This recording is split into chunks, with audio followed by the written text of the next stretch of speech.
सर्वादौ कर्तव्य ए पुराण रहस्य माध्यम श्रवण करुथिबा समस्त श्रोताबंधुंक पद कंजरे ए दिनहीन भज हरिर अनंत कोटि दंडवत। आज देखंतु ए पुराण रहस्य माध्यम सुंदर कथावस्तुटे मु आपण मानक आगरे उपस्थापन करुछि। ताहा हेउछि पवित्र रामायणर गूढ़ रहस्य। आपण माने जानिछंती विश्रवानंदन रावण हेउछंती लंकार राजा।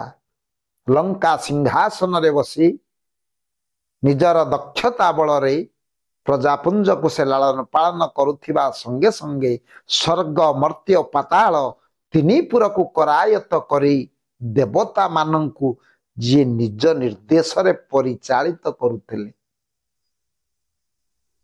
पुराण रे सुंदर कथा ये प्रमाण अच्छी। ब्रह्मा परिदेव होइछि भाट रावण पासे, डंबरु जोगाई रहिछि सदा शिव उदासे। क्षण क्षण करे बागिश शुभ वार्ता जनाई, देवार्चन सज्जिया पाई कि इंद्र पुष्प जोगाई। जोगाउछि सदा वरुण नाना दिव्य रतन, नीति विश्वकर्मा निर्माणे चारु कारु भुवन। ये हूँ रावण जिते स्वर्ग मर्त्य पाताल तीनिपुर को जय कले, तेणु ये प्रकार आधिपत्य विस्तार करथिले रावण। किंतु देखंतु तांकर भौणी जो शूर्पणखा थिले, शूर्पणखा तांको ना कहीं ना शूर्प बोइले कुला, कुला भलिया जहांकर नख। एमिति भीम भयंकर रूप थिला शूर्पणखार, तार नख गुड़िक कुला भली थिला। तांको तांको नाटा दिया शूर्पणखा। ये शूर्पणखा जितेबले विवाह योग्य हला, 8 वर्षात भवेत गौरी, 9 वर्षात चरोहिणी, 10 वर्षात भवेत कन्या, ततोर्धर जोस्वला। जितेबले विवाह योग्य बयस तार हला, तेणु चिंता कले रावण गोटे बर खोजिले जी आम शूर्पणखार योग्य हिथिबो। प्रकृत रे तारी हस्तरे ये भौणी शूर्पणखा को मु निश्चित भाव में प्रदान करी। खजु खजु खजु खजु आज्ञा जानिले विद्युत जिह्वा। विद्युत जिह्वार शक्ति पराकाष्ठा विषय जिते जानीगले रावण चिंता कले यही भली जने दक्ष पात्र हस्तरे बा योग्य पात्र हस्तरे मो भौणी शूर्पणखा को मु अर्पण करी। कहीं शास्त्र प्रमाण देइचंती कन्या बरयते रूपम, मातावित पिता सुतम, बांधवा कुलमिच्छन्ति भोजन इतर जना। ये तो प्रकृत रे बड़ भाई हेले मध्य बापा भली अधिकार तांग थिला। प्रकृत रे योग्य पात्र हस्तरे भौणी को से अर्पण करिवे। तेणु विद्युत जिह्वा निकट रे इमिति शक्ति थिला, सामर्थ्य थिला। ये कथा को जानी तार रूप गुण को सब अनुध्यान करी रावण स्थिर करथिले जे ये निज भौणी शूर्पणखा को से विद्युत जिह्वा को ही विवाह देवे। समय चक्र रे विद्युत जिह्वार विवाह कार्य समापन हैला। बहु दिन अतिक्रम हैला, हेले दिन को दिन ये विद्युत जिह्वार शक्ति सामर्थ्य कथा को जेतेबेले अवगत हेले संपूर्ण भाव रे रावण ना इमिति शक्ति थिला।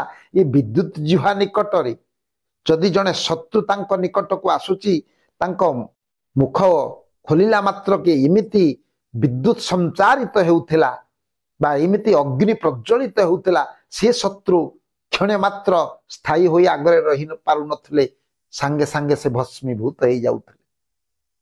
तेणु विद्युत जिह्वा सामान्य वीर नुह, तार शक्ति सामर्थ्य पराकाष्ठा दिन पर दिन जिते रावण अवगत हेले, रावण मनरे आशा आशंका परिपूर्ण हला। जे विद्युत जिह्वा जितेबले एते शक्तिर अधिकारी जो शत्रुता सम्मुख को जाउची, मुख खोलिला मात्र के एमिति अग्निर स्फुलिंग एमिति विद्युत प्रभाव हेउची, तार जीवन नाटिका चली जाउची। आज्ञा सांगे सांगे से मृत्युवरण करुची। तेणु दिने ना दिने हुए तो ये लंका सिंहासन मो हाथरू मध्य चली जाई पारे।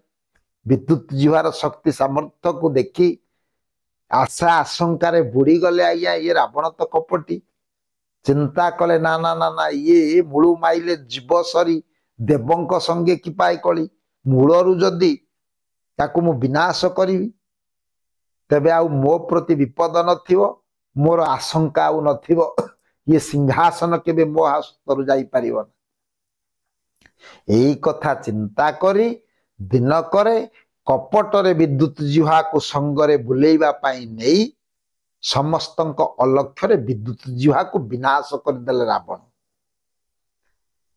से दिन पाखरु भौणी शूर्पणखा होइछन्ति आज्ञा विधवा तेबे आज पुराण रहस्य माध्यम आपण मानक आगरे जो कथा वस्तुटा मु उपस्थापन कली निजर भग्निपति से होचन्ति प्रकृत रे विद्युत जिह्वा तेणु ये विद्युत जिह्वा भली वीर जो वीरत्व जो शक्ति सामर्थ्य तांक निकट रे थिला निजर भिणेई हेले मध्य आज दशशिर रावण सबु किछि भूली जाई कहीं कि ये विद्युत जिह्वा को विनाश कले ना निजर सिंहासन को रक्षा करिबा पाई ये विद्युत जिह्वार शक्ति सामर्थ्य को जेतेबेले देखिले भौणीर हित चिंता न करी भौणीर कथा को विचार न करी भौणी बरंग विधवा हेउ विद्युत जिह्वा को गुप्त भाव रे हत्या करथिले दशशिर रावण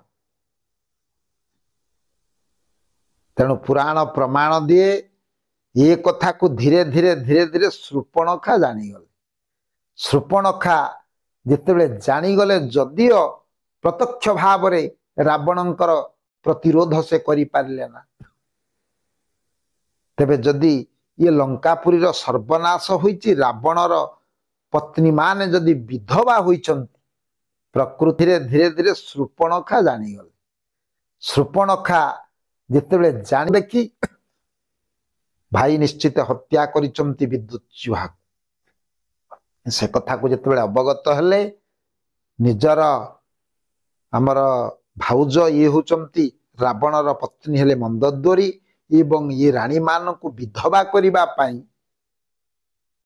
शूर्पणखा जाल बिछाई जी कि परोक्षरे सीटा राम रावणर संग्राम रे रूपांतरित हैला प्रथम रु आरंभ हैला जितेबेले शूर्पणखार नासाकर्ण छेदन हैला सेइथि पई रामायणर संग्राम तेबे आज अधिक समय मु आपण मानकर नेबी नाही ये पुराण रहस्य माध्यम रे निजर भग्निपति बा भिणेई होई मध्य काहे कि आज निज भौणी को विधवा दंड रे दंडित कले रावण ना निजर शक्ति सामर्थ्य प्रति बा सिंहासन प्रति आशंका करी हुए तो विद्युत जिह्वा दिने ना दिने ये सिंहासन को नहीं जाई पारे तेणु रावण निजर आत्मीय स्वजन किछि विचार न करी निजर विद्युत जिह्वा को विनाश करथिले स्वल्प समय कथा वस्तु को ये पुराण रहस्य माध्यम रे प्रकाश करी कथा वस्तु को मैं विश्राम दे सर्वे भवन्तु सुखिनो सर्वे सन्तु निरामया सर्वे भद्राणि पश्यन्तु मा कोचित् दुख भाग भवेत् ओम शांति ओम शांति ओम शांति।